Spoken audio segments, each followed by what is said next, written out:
Oke, Bismillahirrahmanirrahim. Assalamualaikum warahmatullahi wabarakatuh. Yang pertama, saya memperkenalkan diri terlebih dahulu. Perkenalkan, nama saya Albayan K. Dewantoro dengan NIM 201805200031. Kemudian rekan teman sekelompok saya yaitu Ulfa Dwi Yanti dengan NIM 201805200038. Baik, di sini saya akan sedikit mempresentasikan karena mohon maaf sebelumnya, di sini kita keterbatasan tempat karena sedang berada di wilayah yang berbeda dengan rekan sekelompok saya. Yang saya sedang berada di Makassar dan sedangkan rekan saya berada di Padang. Baik, video ini untuk memenuhi tugas mata kuliah pelayanan sektor pemerintahan, dan video ini memaparkan bagaimana tugas pelayanan sektor pemerintahan yang berada di Dinas Kesehatan Pasaman Barat, Kota Padang. Baik, saya langsung lanjut ke pembahasan tentang konteks bagaimana COVID-19 itu terjadi di Indonesia. Yang pertama, COVID-19 di Indonesia. Sebenarnya sudah banyak kejadian orang yang terkena COVID-19 di Indonesia. Yang pertama, pada masuknya tahun 2019 yang begitu gempar pada awal-awal COVID masuk ke Indonesia. Banyak juga yang belum tahu tentang COVID-19 ini. Sebelum saya masuk ke konteks di mana saya akan memaparkan tentang di tempat daerah yang saya teliti ini, yaitu yang pertama, coronavirus ini adalah virus yang menyerang sistem pernapasan dengan berbagai gejala yang ditunjukkan seperti batuk kering dan hilangnya indera perasa dan penciuman. Ada juga berbagai badan termasuk WHO dan Pusat Penyakit Amerika Serikat Control of Prevention telah mengeluarkan saran untuk mencegah lebih lanjut tentang COVID-19 ini. Kemudian pandemi COVID-19 ini juga memberi dampak langsung di bidang ekonomi yang menyerang perekonomian negara-negara di seluruh dunia, di mana setiap negara harus berjuang dalam menghadapi permasalahan ini agar tegaknya pertumbuhan perekonomian pada masing-masing negara. Berdasarkan data juga di sini. Sebelum itu saya masuk ke konteks di COVID-19 di Pasaman Barat, Padang ini. Sebenarnya di Pasaman Barat ini pun masih, setelah yang dilihat secara real dan rekan saya ini berada di sana, dia menunjukkan bahwasanya virus corona ini masih sedikit yang masuk ke sana, karena pemerintah di sana juga banyak melarang orang untuk tidak melakukan balik ke kampung karena untuk mencegah COVID-19 ini. Nanti ada datanya juga saya share di sini. Ini juga saya penjelaskan, setelah World Health Organization menetapkan virus corona atau COVID-19 ini sebagai pandemi karena telah menyebar ke lebih dari 200 negara di dunia. Bayangkan 200 negara di dunia, bagaimana perekonomian di Indonesia sendiri, apalagi di Indonesia ini sangat rendah. Dan akhir-akhir ini kita disuguhkan data peningkatan kasus COVID-19 di Indonesia, baik jumlah pasien terkonfirmasi positif dan jumlah pasien yang meninggal dunia. Data ini cukup memperhatikan, namun pemerintah senantiasa berupaya untuk meminimalisir penyebaran COVID-19 di Indonesia. Baik, kita lihat datanya di slide berikutnya. Nah, ini dia. Identifikasi kasus COVID-19.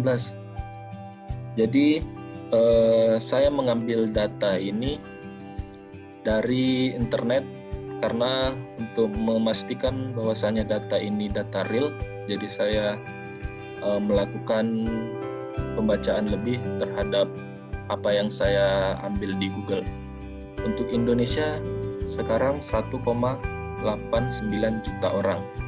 Dari 470 juta orang kurang lebih.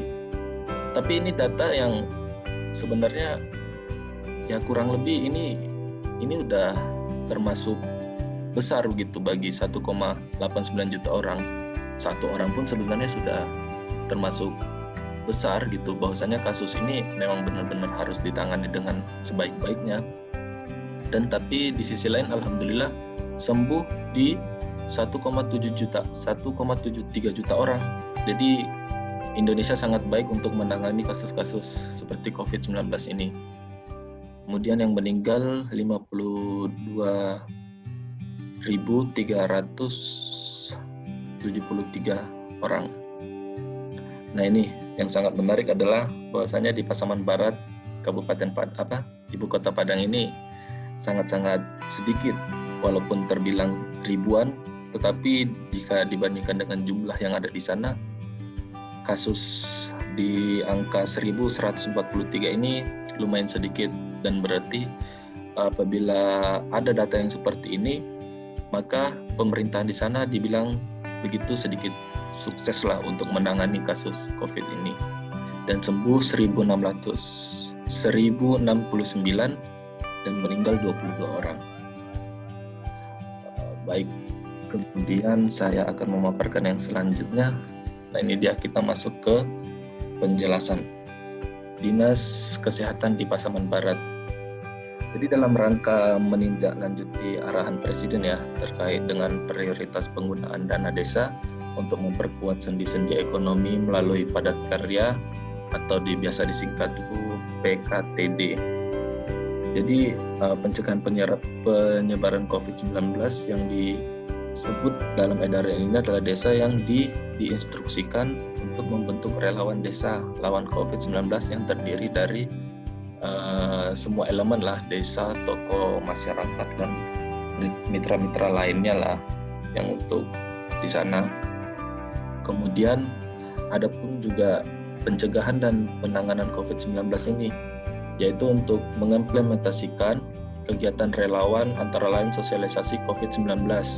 Jadi penduduk di sana ataupun masyarakat di sana sudah paham bahwasanya COVID-19 ini benar-benar real, dan pemerintah di sana juga istilahnya sudah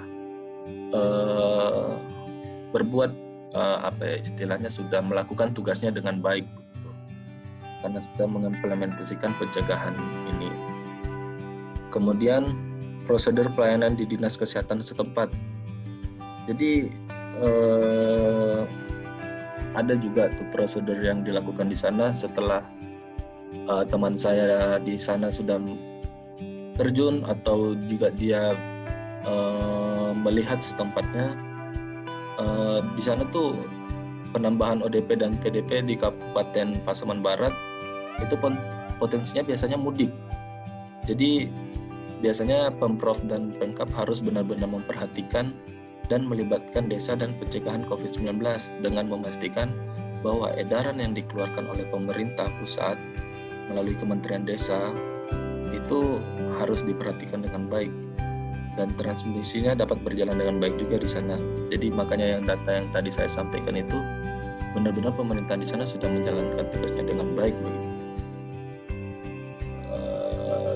Kemudian ini dia, dari semua yang saya lihat atau teman saya lihat di sana, kita dapat simpulkan bahwasanya deteksi dini, adapun caranya dengan deteksi dini menjadi faktor penting dalam mengatasi penyebaran coronavirus, sehingga otoritas dapat mengidentifikasi klaster-klaster secara lebih cepat.